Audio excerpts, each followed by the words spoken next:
I've been asking a lot of women about the different kinds of work they've done in their lives. Chopping cotton, picking cotton, pulling corn. Most of my jobs experience is call centers. Mostly retail jobs. Taking care of a couple of older people. I go and do their housework and stay with them as company. Oh gosh, it's been mostly minimum wage jobs. Gas stations, mom and pop shops, Walmart. Cleaning homes, all the rich folks' homes. Crystal's House of Style, that was the hair place that I worked in San Bernardino. And then I worked at Homewood Sweets, Elmer's Barbecue. And then after my son was born, I was at a place just printing out credit reports for a home loan checking organization. Working for Tyson's down in North Carolina. And oh my God, all that raw chicken, you could actually smell the kill. But you get used to it. And I had been a manager for Del Taco for like over 10 years. Amazon, Village Liquor, Sprint, Comcast. You could sell you plasma, wasn't it? We did that for a while. The thing that unites all those voices from across the country, besides all the hours of labor they've racked up, is that those women have all been on welfare at some point in their lives. And yet, one of the first things we often hear about when the word welfare comes up is... We don't want to turn that safety net into a hammock. Well... that lulls people into lives of complacency and dependency in the government and creates a culture of dependency. The opposite of work. The cycle of dependency that has existed for millions and millions of our fellow citizens, exiling them from the world of work. Welcome to The Uncertain Hour, where the things we fight the most about are the things we know the least about. I'm Chrissy Clark, senior correspondent for Marketplace's Wealth and Poverty Desk, and this podcast is about making sense of making it in America. This season, we're going deep into one topic: welfare. Cash welfare for poor families. How does it work? How has it changed over time? Who does it or doesn't it help? Last episode, and I suggest you listen to them in order, it'll make more sense that way. Last episode, we got inside the heads of some of welfare's most passionate reformers, including a man known as the Magic Bureaucrat. People who helped, quote, end welfare as we know it 20 years ago, because they were so concerned that not enough welfare recipients were working. On this episode, we have a very different set of perspectives. We go from the reformers to the reformed upon, and hear the story of how welfare has changed over the years through the eyes of two women who were on welfare for some part of their lives. These women encountered welfare at a few different crucial moments in history, moments when we as a society were rethinking and then rethinking again who deserved help and what kind of help they deserved. So here's the first person I want to introduce you to. My name is Ruby Duncan. And how old are you, if you don't mind me asking? Oh, that's no problem. I tell that all the time. I'm 83 at the moment. Ruby has a big smile and looks you straight in the eye when she talks to you, like she wants to make sure you understand exactly what she thinks before she moves on. She gets around mostly in a wheelchair now, but she's spent most of her life on her feet, picking cotton, cleaning houses. She's been a hotel maid, a barmaid.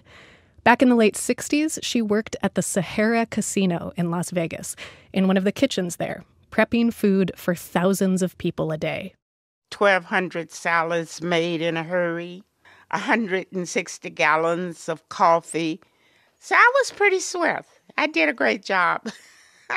One morning, Ruby was in the middle of her regular routine, racing back and forth from the pantry to her station in the kitchen, balancing a platter loaded with food, when... as I was coming back, I slipped on some cooking oil that had spilled. She fell hard. And I didn't know at the moment what had really happened. They helped me up. It turned out she'd done severe damage to her spine. She was in and out of the hospital for more than a year. 2 knee replacements, a hip replacement, 4 back surgeries. I really messed myself up. The injuries made it impossible to be on her feet all day, working a kitchen job, or pretty much any other job she could find at the time, as a woman who'd never finished high school. While her union and her employer battled it out over whether to pay her disability, she tried to figure out how, with no current income, to support her 7 kids on her own. Her children's fathers were out of the picture. So therefore, I've become a welfare, recipient. You can still hear in her voice how uncomfortable she felt about this new label after having worked since she was 8 years old. But she would be a welfare recipient on and off for years as her kids grew up, working a little, then going back on welfare when the pain from her injury would get too bad. And she hated it. I hated welfare, to be fair with you. I really hated it. You're talked down to, and you really are completely always stressed out. And Ruby's stress and her hatred of the system only increased when she learned something one day as she was doing her grocery shopping. What happened was on the first of the month, the stores are crowded. The first of the month being the day when families usually got their welfare checks. And you can tell who the welfare recipients were because the carts began to start filling up as much as possible. And so women began to talk to each other, and we would talk about, as we conversating, we would say, well, how much do you get? And how large are your family? Turns out the white women she talked to were getting more welfare benefits than the black welfare mothers. I'll get back to Ruby's story soon. But let me just step back for a moment to put it in some context. Because the thing you need to know about Ruby's discovery is that it was not unique. It wasn't just a fluke about the women she talked to in that grocery store in Las Vegas. For many decades, dating back to its inception in the 1930s, discrimination in the welfare system was a defining fact of the welfare system. It was written into guidelines at various welfare offices across the country, including the one where a woman named Nancy Humphreys worked in Los Angeles. She later became a professor of social work, but back in the 1960s, I worked as an intake worker for the first year of my employment. And Nancy says some of the forms she had to fill out when she signed families up for welfare were based on these discriminatory rules. I saw them. I wrote them out. I complained about doing it. I said, this isn't right. And they said, those are the rules. You looked on a chart, and if a mother was applying for herself and 3 children, there was a white column and a black column. It was just the way the rules were set up. There was this assumption that black families could get along with less and white families needed a little more. You know, it's interesting. There was really only a tiny trickle of African Americans on the rolls for a long time. Kathy Eden is a professor of sociology at Johns Hopkins. She's been studying the welfare system for most of her career. And she says up through the end of the 60s, states didn't just give black families fewer benefits than white families. They also made it harder for them to get welfare benefits in the first place. States had clever ways of keeping blacks off the rolls. Part of it was the kinds of things that you had to talk about. Here's Nancy Humphreys again, who worked in the LA welfare office. She says they were told to ask invasive questions that discouraged women from applying for welfare. You had to ask people about how often they had sex. You would ask that? Yes, you were supposed to find out how often they had had sex and over what period of time. Another tactic to keep black families off the rolls, sociologist Kathy Eden says, was something called the good housekeeping test. In which caseworkers would literally don white gloves and come into your dwelling and run their fingertips across the top of your fireplace mantle or your windowsill, and they would look at their fingers and see if they could see any dust. And if they did, they could exclude you. It was essentially a completely discretionary system where you could exclude someone for any reason, but you could sort of couch it under the good housekeeping test. And then there were the midnight raids. This was in the days when only single mothers were eligible for welfare. 2-parent families didn't qualify, even if the father was unemployed or earning so little that the family was still poor. And to make sure a mother was really single, a squad of welfare workers would sometimes make surprise visits to recipients' houses. After midnight, sometimes 2 and 3 o'clock in the morning. Nancy Humphreys, the welfare worker, had colleagues, it was usually the men in the office, who did these midnight raids. You pounded on the door and you couldn't be denied entry. I mean, they would break the door down if necessary to get into the house. If a man was found in the house, or just a man's belt or razor or large-sized shoe, the family could be kicked off welfare. And often there were efforts to prosecute them for fraud, of having received benefits illegally. All these rules, intermittently and subjectively enforced, had the effect of making the welfare system, as one civil rights leader at the time put it, a sieve with holes in it just big enough for the majority of black families to fall through. Which brings us back to Ruby Duncan, the reluctant welfare recipient in Las Vegas. As she learned about the discrimination built into the welfare system, I then began to hate the welfare system more. That's how I began to start organizing. She saw it as an extension of the civil rights movement, the welfare rights movement. Welfare rights was organizing women and making sure that all the different women throughout the community did not let the welfare department impose upon them. Ruby and a handful of her friends started knocking on doors, finding other women on welfare. We become stronger and stronger, women by the hundreds. They worked with lawyers to file lawsuits against the welfare department, demanding equal rights and equal treatment for black recipients, and more job training for all recipients, so they could find higher-paying jobs. Or, in Ruby's case, a job that didn't require her to be on her feet all day. But there was resistance. Then we all got together. I say we, I don't like saying I. Although I was the one that said, well, let's march on them.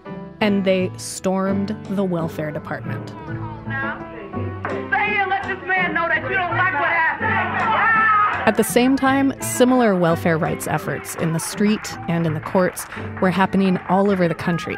This is a recording of a welfare rights gathering in Newark, New Jersey in 1967. Let me tell you something. All welfare mothers are not sitting down. I'm on welfare and I still work. And over the next few years, these organizing efforts worked.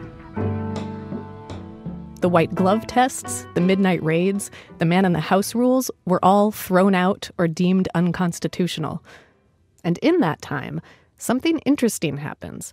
The number of people on cash welfare nearly triples. So you see this sort of ballooning of welfare. Here's sociologist Kathy Eden again. In part because this is a time in which people who are eligible actually claim their entitlement to cash aid. They were always out there, but they were excluded.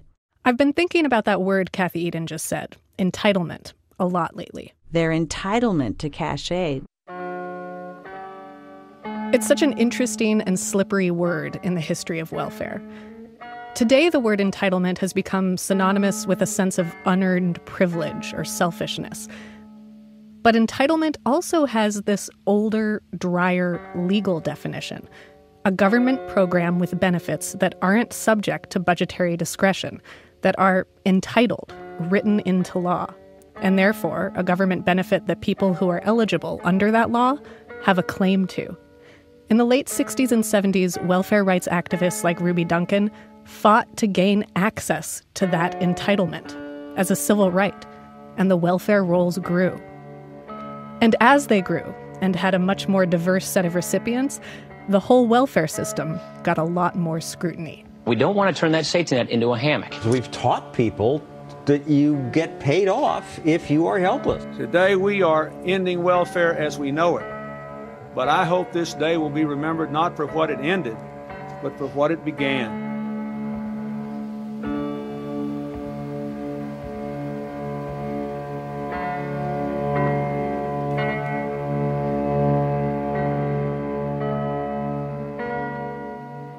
So Ruby Duncan's story helps us understand this key moment in the history of welfare in the late 60s and early 70s, when it expanded to reach more people and a more diverse group of people. Now we meet a woman who lived through the next defining moment in how our country approached cash aid to poor families, when the pendulum swings back and welfare starts to retract again. I'm talking about the sweeping welfare reforms passed into law in 1996.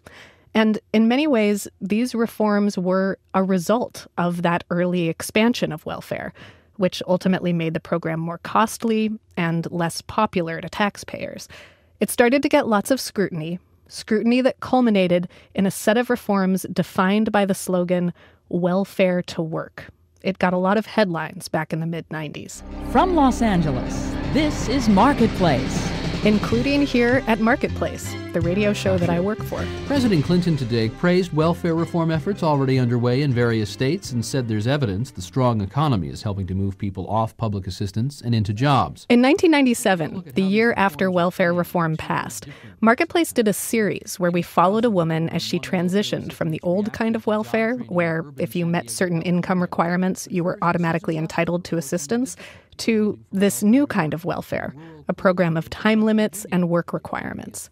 The woman Marketplace followed, this was long before my time, by the way, was named Josephine Moore. Josephine Moore, a single mother of 6 who's been on and off welfare for more than a decade. Josephine, Jo for short, lived in the tiny coal mining town of Kermit, West Virginia, one of the poorest, most economically depressed parts of the country.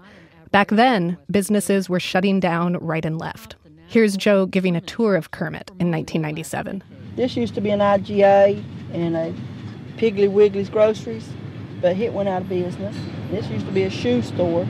It went out of business about 6 months ago. All these shuttered businesses made Jo worried about how she was going to navigate the new welfare system with its time limits and work requirements. Everybody that's on welfare in the United States, I don't know how they're going to get everybody a job. I just don't know how. I don't think they can.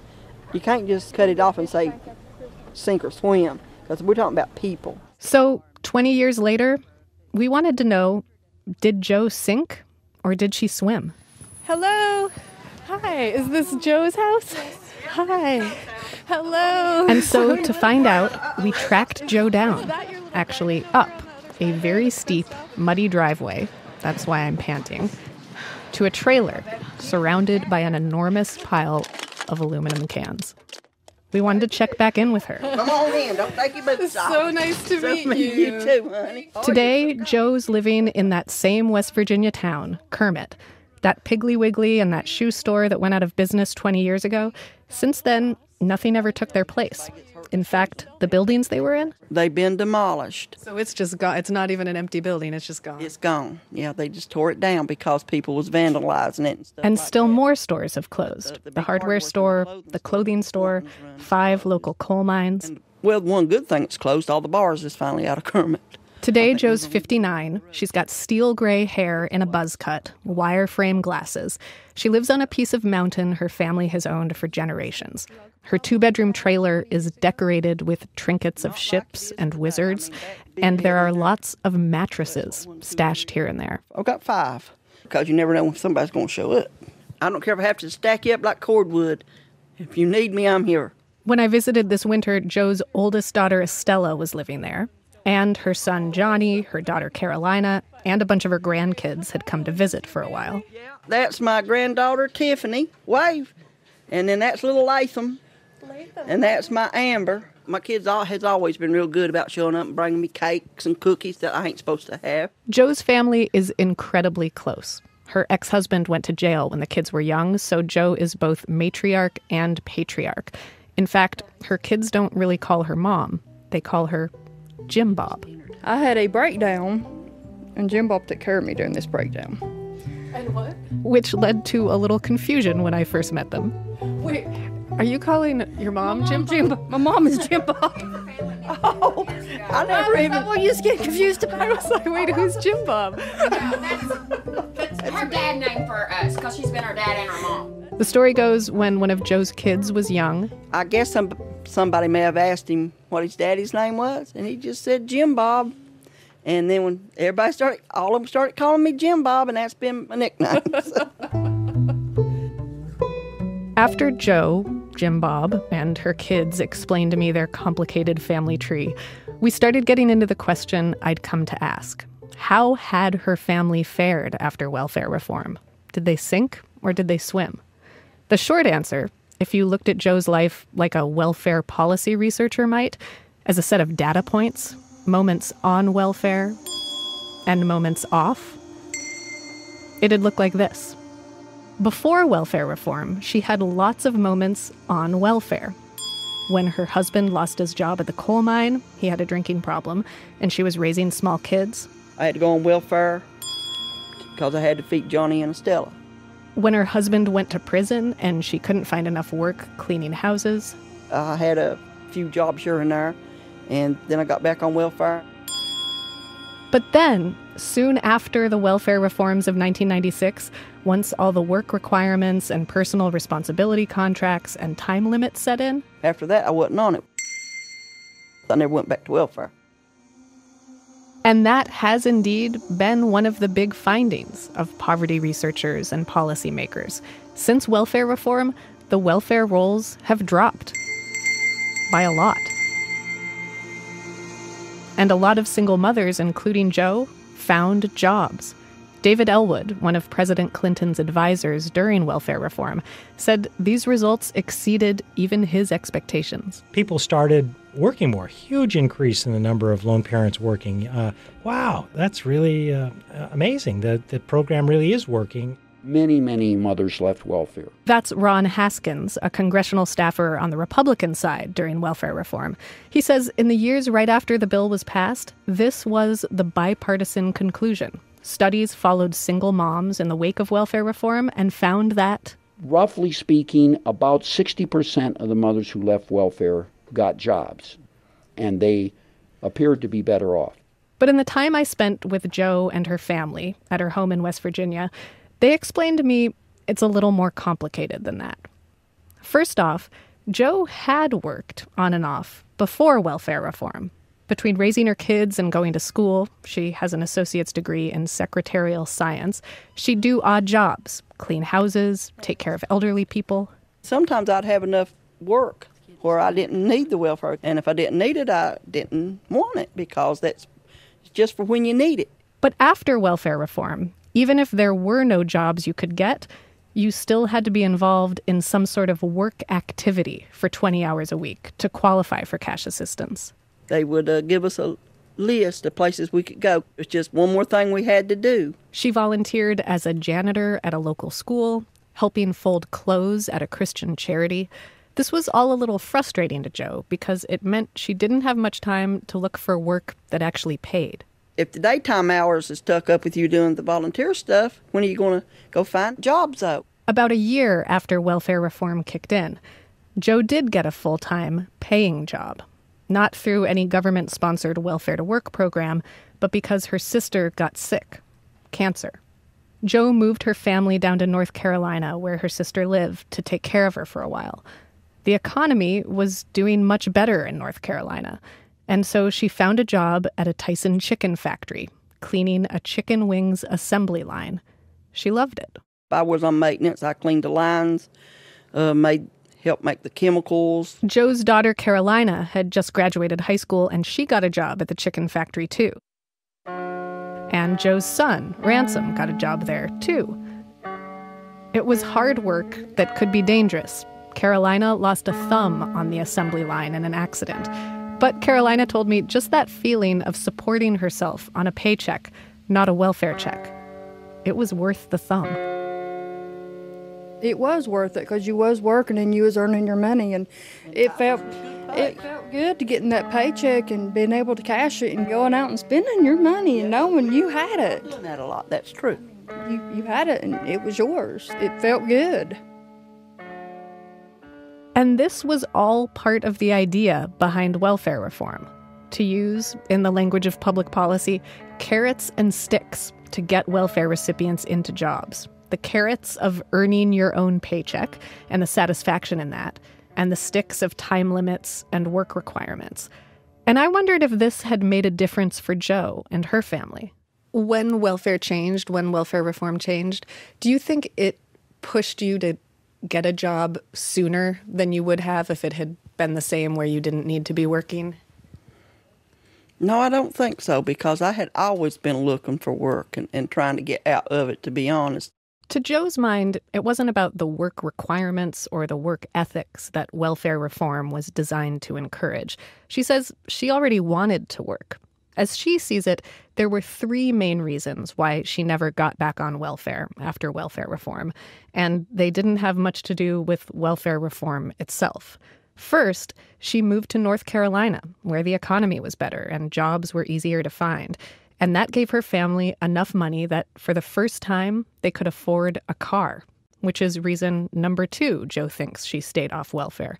When they moved back to West Virginia a few years later, she could actually get to the parts of the state where there were jobs. From where Jo lives in Kermit, the closest town with more than just a few businesses is about a 30-minute drive. There's no public transit. And without a car, that's 8 hours walking. 8 hours? Yes. And I know this because I've done it. You would walk 8 hours? Yes. In West Virginia and a lot of rural places with bad economies, that's the double bind that someone like Jo is in.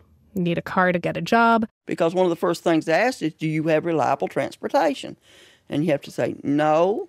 Well, how are you going to get here? And if you say, well, I'll walk if I have to, they look at you like, yeah, I bet. But you can't get a car because you don't have enough money because you can't get a job. It's a catch-22. It's like a dog chasing itself. It don't matter what you do, you ain't going to catch it. Once Jo and her family finally did get a car in the late 90s, Jo and her daughters did catch that dog by the tail. They held down a series of jobs, mostly customer service call centers for credit cards, Sprint, Boost Mobile. They were usually at least a 2-hour commute away, but they were jobs. And Jo never did go back on cash welfare. Neither did any of her kids. Not because they haven't hit hard times since then. Few of their jobs have been above minimum wage, meaning they're still often hovering around the poverty line. And the jobs they have had come and go. Jo and her kids have been laid off more times than they can count. They have still gotten food stamps on and off over the years. But as Jo's middle daughter, Carolina, explains, the current cash welfare system... Man, the paperwork that's involved with that stuff is just so much of a hassle I bother with it. And that is the third reason Jo and her family say they never went back to welfare after it changed in the 90s. It became too much of a hassle. So instead of dealing with all the work requirements and forms that have to be signed to get cash assistance, Jo and her daughters have found other ways of making ends meet when jobs don't pay enough. Like, remember those aluminum cans scattered across the yard in front of Jo's house? She and her kids have been collecting them for the last 2 years. Springtime, them's going to be loaded up, and that'd probably be enough money to pay the bills a couple of months. And for other things that may come up, because they sell pretty good. Yeah, like how much will you get for that? Well, I ain't sure, but I'm thinking there's probably $600-700 worth of cans out there. Jo used to collect the cans in big garbage containers, but... Somebody come up here and stole my container. So now to make the cans harder to steal, she just keeps them scattered across her yard. Put them on the ground. If they get them by God, they'll have to work for it.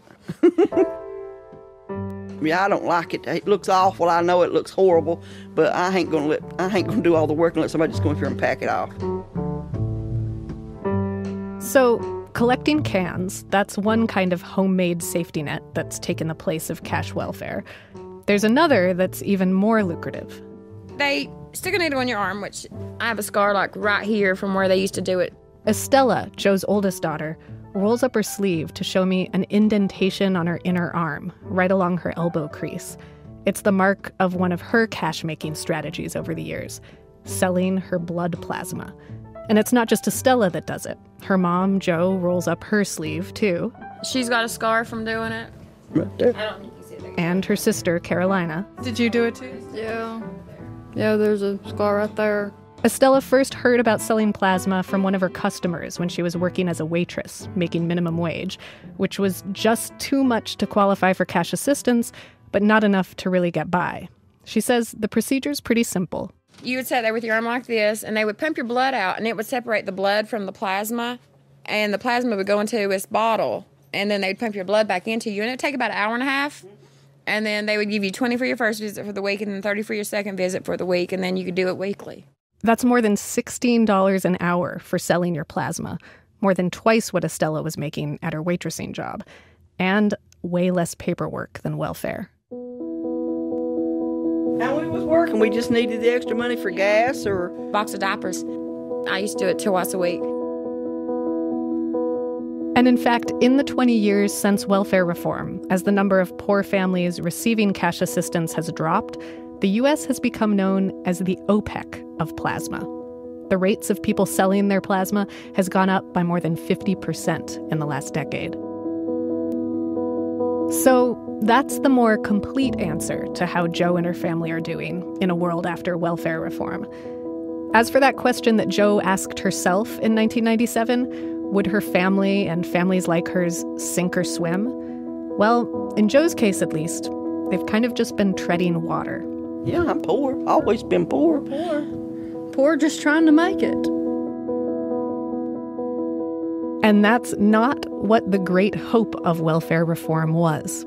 David Elwood, that Clinton welfare reform advisor, says the hope was that pushing welfare recipients off welfare and into jobs would just be the first step. That by getting people into the labor market, we would be getting them onto the first rung of a ladder. And that would then they would be able to go to the second rung, the third rung, the fourth rung. And the truth is, it didn't start most people on this upward mobility. As labor markets change and wages stagnate, families like Jo's are just staying on that first rung of the ladder. And then there's this whole other group of families today. A group of people who seem to be falling off the ladder entirely. That's next time on The Uncertain Hour. We hear from families who, in the wake of the welfare to work movement, are today disconnected from welfare and work, often living on less than $2 a day. Bills need to be paid, household items. We need hygiene items, household items. So hopefully somebody will hire me real soon. And so how do you make ends meet right now? How do you? Right now it's kind of iffy. Plus, with so many fewer families on welfare, what are states doing with billions of welfare dollars? Some pretty crazy things. Here's a clue. All right, so we're going to talk about love styles. Thanks for listening to The Uncertain Hour from Marketplace's Wealth and Poverty Desk. I'm Chrissy Clark. The Uncertain Hour happens because of producer Caitlin Esch, associate producer Gina Delvac, senior editor Nancy Fargali, engineer Ben Tolliday. Mark Miller is the managing editor, and Deborah Clark is the executive producer and vice president of Marketplace. Special thanks this week to Luke Schaefer, Larry Katz, Casey Morrell, Linda Gordon, Eve Epstein, Susan Leffler, and Jocelyn Tillman Todd. Marketplace's wealth and poverty coverage is supported by the Ford Foundation. There will be more of The Uncertain Hour in 2 weeks. And thank you for all the amazing reviews you've put in iTunes. They really help us continue the work that we're doing. If you like what you heard and haven't reviewed us yet, please do. This is APM.